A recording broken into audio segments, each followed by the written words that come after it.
Hello, hello, hello. Welcome back to Finding You Inside of You, a podcast that is designed to help you along your journey or to start your journey of going deep within and finding you inside of you.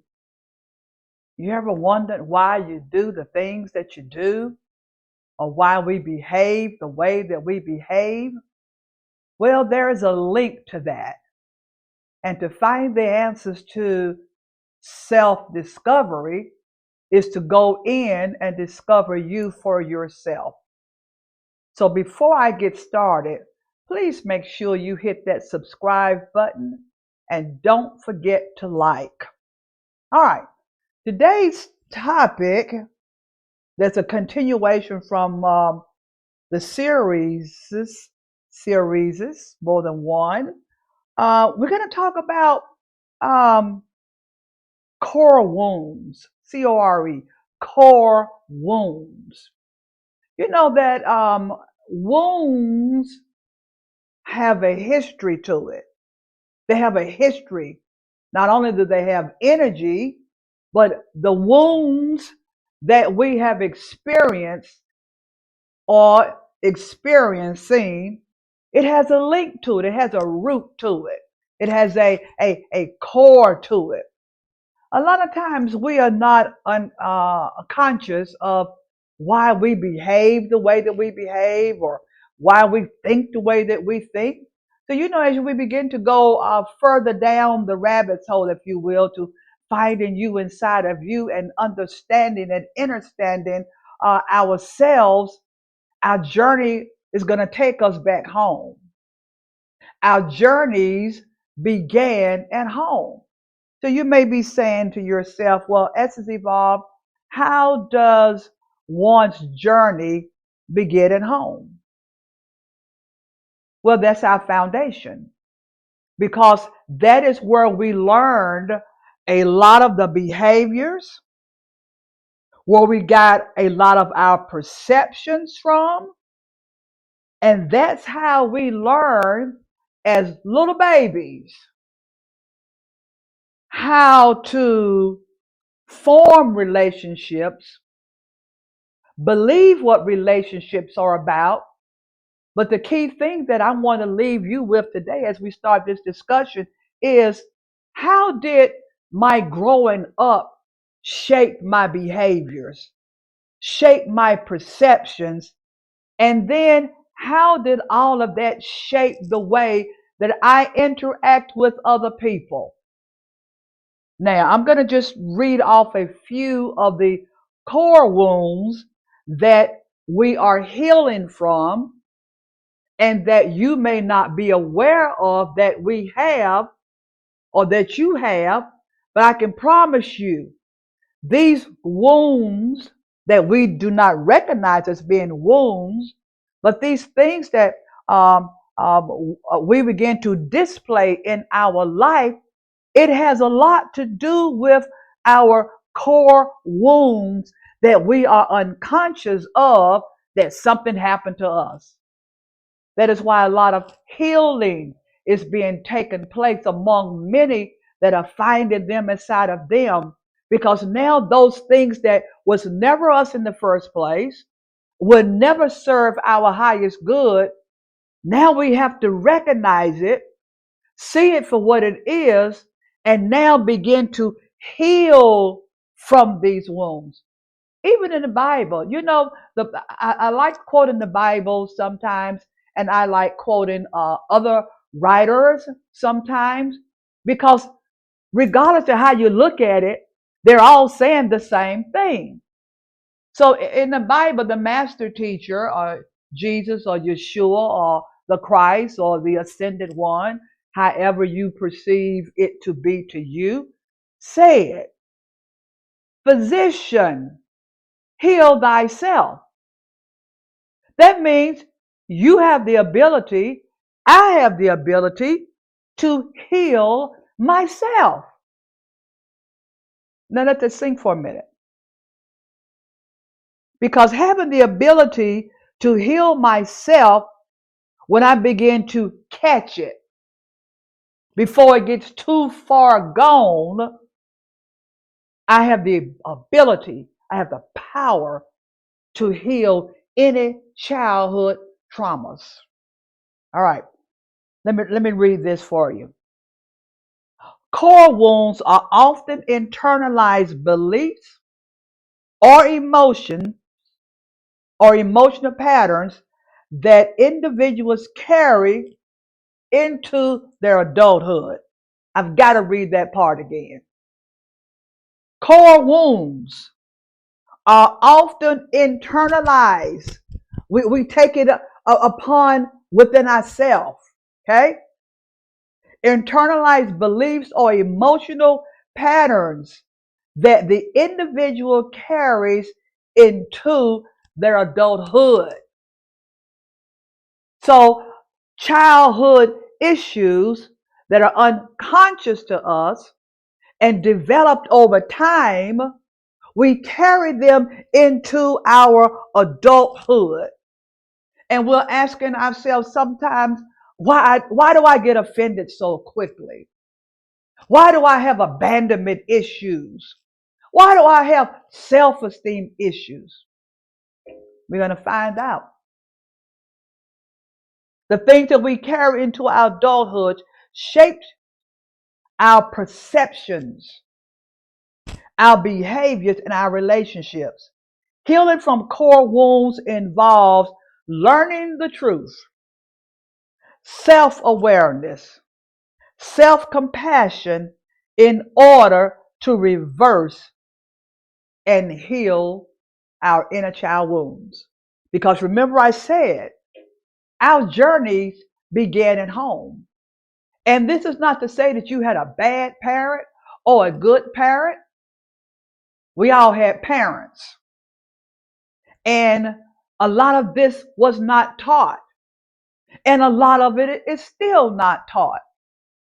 So this doesn't give anyone the right to go and look at their parent and say, you did a bad job. And in some cases, some parents do a bad job.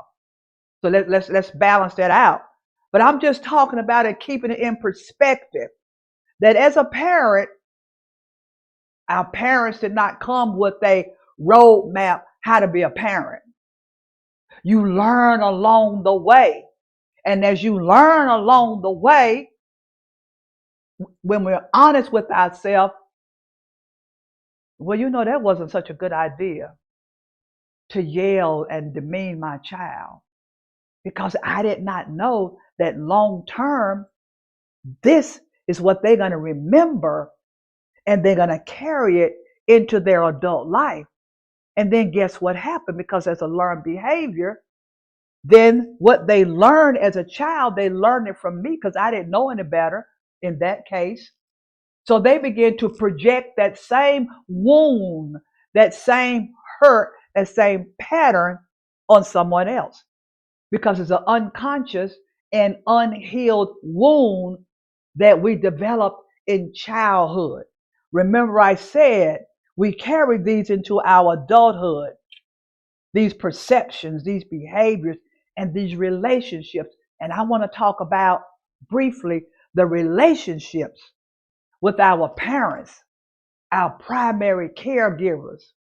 And then it expands not only to our primary caregivers, our parents, mom, dad, it's those who we came in very, very, very daily in close proximity to. We came in close proximity to grandparents, teachers, people at the Walmart. But I want to go down to the foundation. Let's get down to the core. What did we learn from these wounds that we carry? We learned about being abandoned. What that means is, if you had a parent or parents when you were between the ages of 0 and 2 years old that did not attend to your emotional needs, do you know that a child grows up feeling I got to tell you, this stuff is real. It's real, William, because you think that babies are not aware. They are fully aware because they have a soul. And let me back up for a second. Babies even hear while they're in the womb.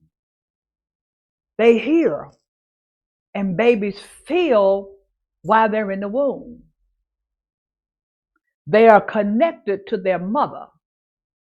They are connected to that umbilical cord. And what the mother feels while she's carrying you, that baby in the womb, once it's even conceived, it begins to take in the energy or the emotions or the feelings of the mother. And a baby, before it even gets here, and anything that I'm teaching, please do your own research because I've done mine. They feel abandoned before they even come out of the mother's womb because they heard the conversation. And it's not only the mother's energy that they are feeling, it's anybody who the mother's around, the father or the boyfriend, whoever helped to bring this baby into real time. Okay, but let me stay with the point. Core wounds that we receive in childhood, rejection. How does rejection work as a child? Now, keep in mind, a little child or children, they believe everything their parents tell them. Because they're innocent as children, they're going to believe because they look to us as the caregiver. So how does rejection work? It's the feeling that a child gets when it's not accepted or their creativity is not accepted. Oh, well, you could do that just a little bit better. Now I'm 5 years old and I'm going to believe what you say. Oh, you can go and do that a little, and see, this could be even innocent. Oh, you can go do that a little bit better. You always just talking. You just talk too much, too much, too much, too much. Go somewhere and just sit down and be quiet. Clean up your room. You didn't put this over there, or you didn't put this over here, or you should have done it like this. That's a form of communicating to your child that they're being rejected, and that they're not good enough. And then you know what that leads a child to? People pleasing. Because now I have to please you. So you're setting your child up for a core wound to now take into your adulthood as a people pleaser. Is that good enough? I can do it better if you want me to. And you see, it's not even that the person, once you become a grown person, is even operating in that. But that core childhood wound is still there, that now I have to be perfect. And that leads me into being a perfectionist. Core childhood wound. Because now we take these things with us into our adulthood, and then how we feel on the inside without telling somebody that I'm just really frustrated and I don't like that. We learn to cope with that by smiling and acting just like everything is just so hunky-dory. But keep in mind, I'm talking about core wounds that were internalized when we were children by our caretakers or caregivers, and now we take this into our adult life. All right? Shame. Why did you spill that milk? Why did you turn that over? Didn't I tell you to quit touching everything in the store? Now remember, I'm a child. I'm about 8 now. So there are other people that are around. So now I'm embarrassed because you embarrassed me right in front of everybody. But I'm a child. And instead of you directing me and having some compassion, that a child, they want to just touch everything they see. everything they see. And it's a way to correct the child. And that's also a form of verbal abuse, whether you agree with it or not. Listen at my tone. You're always touching something. Every time we go in the store, I should have left you at home. I should have left you with your dad. I should have left you with your grandma, your whoever. So you're setting that up as a child to feel shame. And then you wonder why some people have a problem with their self-identity. Because I remember back when I was a child that every time I tried to do something positive that I felt was positive, that I wanted to do, or have some type of autonomy to begin to think for myself, I was made to feel ashamed for speaking up or speaking out. You talk too much. You talk too loud. You're always doing it wrong. You're always into something. You see how this starts out as children. And these are these core wounds, because guess what? The subconscious does not forget. I may have forgotten, but the subconscious doesn't forget. That's where we get triggers from, or why we feel triggered about certain things. And we don't even know what's even the root cause of the trigger. We just know something that's inside of us, in our childhood, that's finding me inside of me, that's causing me to be triggered by rejection or abandonment or neglect or feeling guilty or feeling unloved or feeling inferior or feeling a loss. And there are things that happen in our life that triggers that. And I talked about myself having severely abandonment issues. And therefore, I learned to cling to people. Because growing up, it didn't necessarily take place in my home, but some of it did growing up. But it happened among my peers. That rejection. Well, you read too many books. You always reading books. And then, believe it or not, I was accused of being a white girl. Now, I do not look like a white girl standing here, but that generational bloodline, or that generational thing that black people, I'm just going to keep it real, will call, among others that look like me, oh, you're mimicking white people. Well, I don't know what that meant, because just because you like to read books or you like to study, that's being white. But I had someone that used to call me that, oh, you just acting like a white girl. So what did that do to me? It taught me to be ashamed. It taught me to reject myself because of the criticism. So when we begin to ask ourselves, why did that bother me? Why did I react that way when I saw something on TV?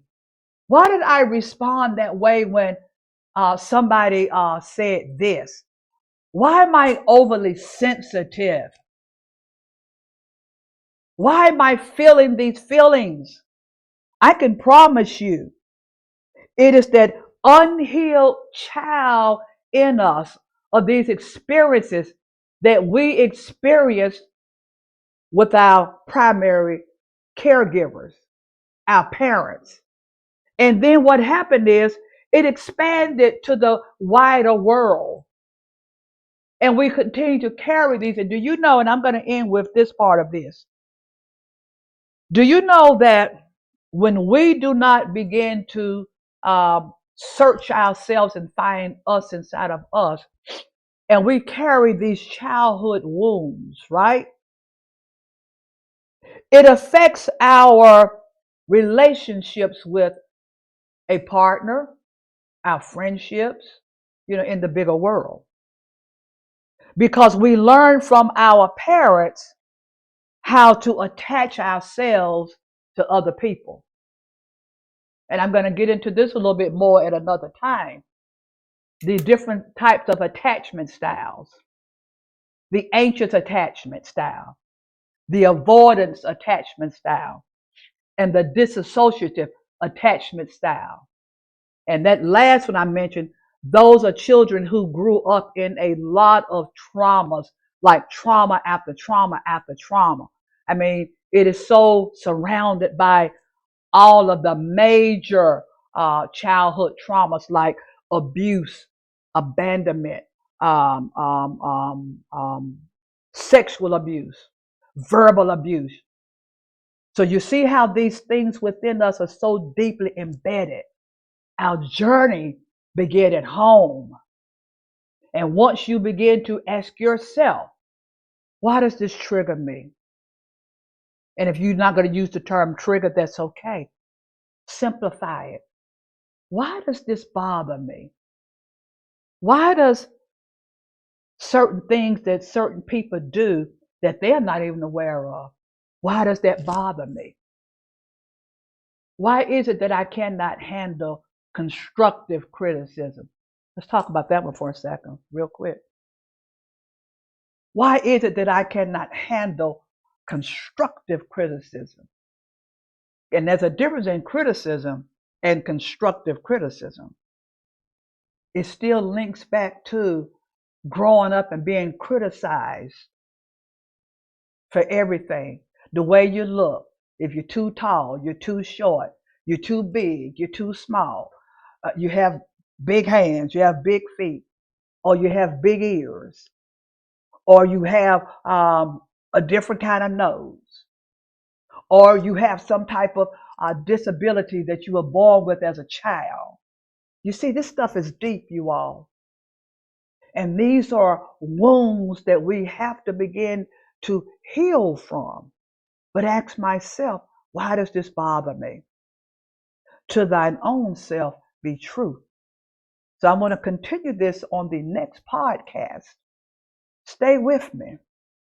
Learn, heal, share the broadcast so that as you are healing, others are healing too. It's a wake up time within thyself to tell thyself the truth. And the truth is, we all have issues that needs healing, because if we don't, we will continue to project the unconscious part of us onto someone else. So this is Essence Evolve, finding you inside of you. And until the next time, keep searching.